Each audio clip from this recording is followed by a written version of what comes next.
Hello दोस्तों, स्वागत है आपके अपने यूट्यूब चैनल मराठा एजुकेशन में। दोस्तों, आज का जो हमारा टॉपिक है, ये हमने मोस्ट इम्पॉर्टेंट 40 क्वेश्चन जो करा रहे थे, इसका पहला पार्ट बन चुका है ना। वो अब तक अपने आपने नहीं देखा है तो इसका लिंक मैं इस वीडियो के डिस्क्रिप्शन में दे दूँगा, ठीक है। तो आप वहाँ से पार्ट नंबर फर्स्ट देख सकते हैं, ठीक है। तो चलिए, आज हमारी ये पार्ट नंबर सेकंड है, ठीक है। तो चलिए आगे बढ़ते हैं। तो बताइए फ्रेंड्स, 20 नंबर क्वेश्चन तक उसमें हम करा चुके हैं, 1 से 20 तक, है ना।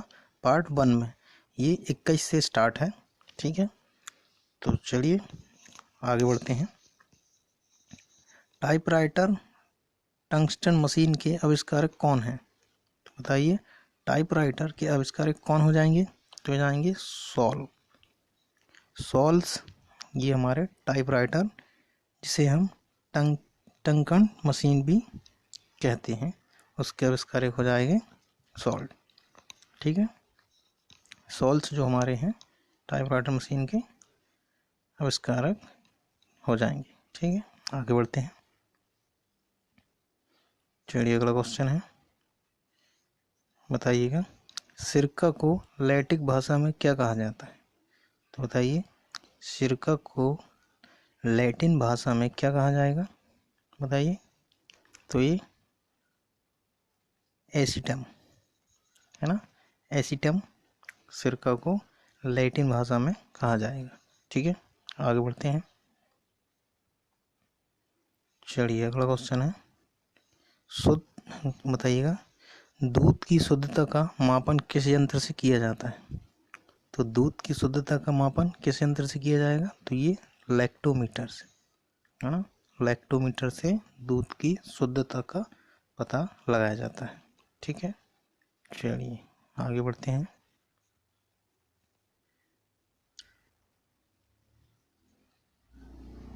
तो बताइएगा दोस्तों, अगला क्वेश्चन है, पृथ्वी पर सबसे अधिक मात्रा में पाए जाने वाला धातु तत्व कौन सा है? तो बताइए, पृथ्वी पर सबसे अधिक मात्रा में पाए जाने वाला धातु तत्व कौन सा हो जाएगा? तो दोस्तों ये हो जाएगा एल्यूमिनियम, है ना। एल्यूमिनियम पृथ्वी पर सबसे अधिक मात्रा में पाए जाने वाला धातु तत्व है, ठीक है। चलिए आगे बढ़ते हैं। चलिए बताइएगा, अगला क्वेश्चन है, मोती मुख्य रूप से किस पदार्थ का बना होता है? तो बताइए, मोती मुख्य रूप से किस पदार्थ का बना होगा? तो ये बना होगा कैल्शियम कार्बोनेट, है ना। कैल्शियम कार्बोनेट, है ना। चलिए आगे बढ़ते हैं।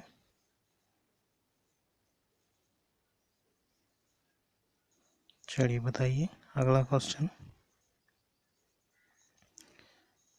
मानव शरीर में सबसे अधिक मात्रा में कौन सा तत्व पाया जाता है? तो कौन सा तत्व पाया जाता है मानव शरीर में सबसे अधिक? तो ये ऑक्सीजन, है ना। ऑक्सीजन मानव शरीर में सबसे अधिक मात्रा में पाए जाने वाला तत्व है, ठीक है। आगे बढ़ते हैं। चलिए बताइएगा, आम का वनस्पति नाम क्या है? आम का वनस्पति नाम क्या है? बताइए। तो मैंगीफेरा इंडिका, मैंगीफेरा इंडिका आम वनस्पति आम का नाम है, ठीक है। चलिए आगे बढ़ते हैं।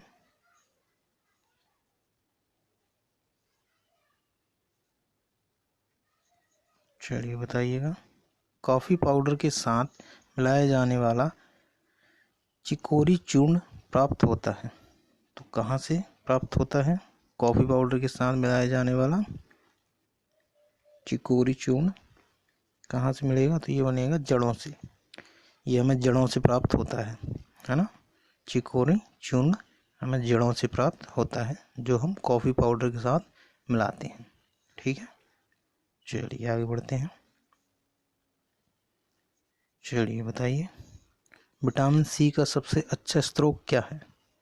तो विटामिन सी का सबसे अच्छा स्रोत है आंवला, है ना। आंवला जो है विटामिन सी का सबसे अच्छा स्रोत है। आंवले में विटामिन सी की भरपूर मात्रा पाई जाती है। ठीक है, चलिए आगे बढ़ते हैं। चलिए अगला है, बताइएगा सबसे अधिक तीव्रता की ध्वनि कौन उत्पन्न करता है। तो सबसे अधिक तीव्रता की ध्वनि कौन उत्पन्न करेगा, तो ये करेगा हमारा बाघ, है ना। बाघ जो है सबसे अधिक तीव्रता की ध्वनि उत्पन्न करता है। ठीक है, चलिए अगला है, बताइएगा मानव शरीर में सबसे लंबी कोशिका कौन सी होती है। तो बताइए मानव शरीर में सबसे लंबी कोशिका कौन सी हो जाएगी दोस्तों, तो ये हो जाएगी तंत्रिका कोशिका। तंत्रिका कोशिका जो है ये मानव शरीर की सबसे लंबी कोशिका हो जाएगी। ठीक है, चलिए आगे बढ़ते हैं। चलिए बताइए दांत मुख्य रूप से किस पदार्थ के बने होते हैं। तो बताइए दांत जो हैं मुख्य रूप से किस पदार्थ के बने होते हैं, तो ये किस पदार्थ के बने होंगे दोस्तों, तो ये होंगे डेंटाइन के। डेंटाइन के मुख्य रूप से दांत बने होते हैं।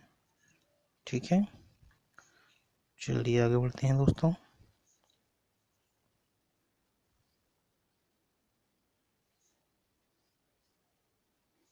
चलिए बताइए किस जंतु की आकृति पैर की चप्पल के समान होती है।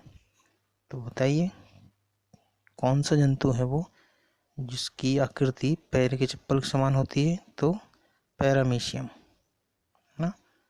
पैरामीशियम जो जंतु है उसकी आकृति पैर की चप्पल के समान होती है।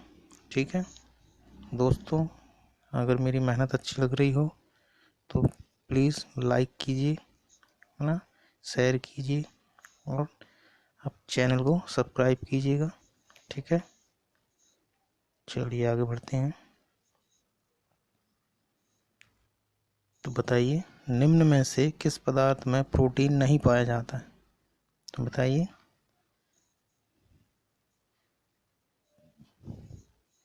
तो किस पदार्थ में प्रोटीन नहीं पाया जाता, तो ये चावल में, है ना। चावल में प्रोटीन नहीं पाया जाता। ठीक है, चलिए आगे बढ़ते हैं। चलिए अगला है मानव का मस्तिष्क लगभग कितने ग्राम का होता है। तो हमारे मस्तिष्क का जो वजन है वो लगभग कितने ग्राम का होता है, तो ये होता है 350, है ना। 350 ग्राम का लगभग वजन होता है ना। किसी में 1400 भी है, कहीं कहीं 1400 दिया होता है ना, कहीं 1350, देख लीजिएगा, है ना। ठीक है, आगे बढ़ते हैं।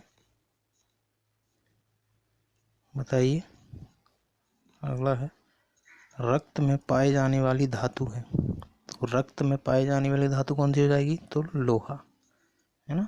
लोहा हमारे रक्त में भी पाया जाता है ना।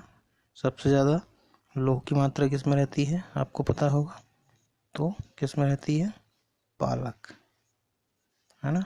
पालक में लोह की मात्रा सबसे ज़्यादा रहती है। चलिए आगे बढ़ते हैं।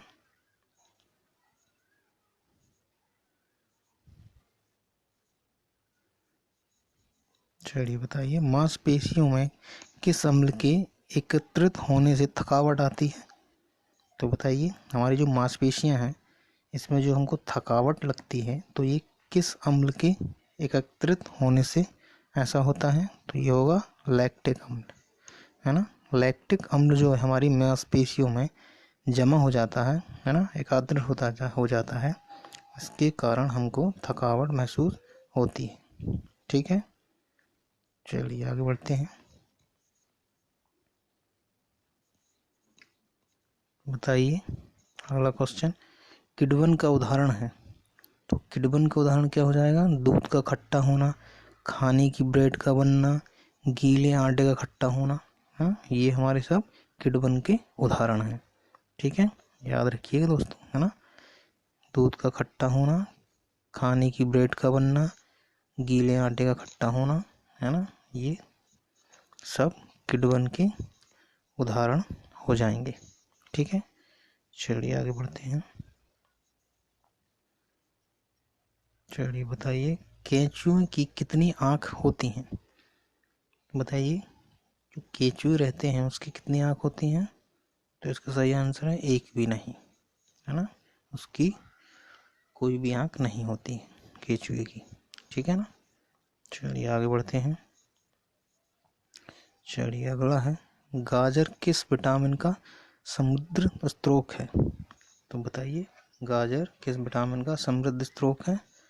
तो कौन सा विटामिन पाया जाता है गाजर में? तो विटामिन ए, है ना।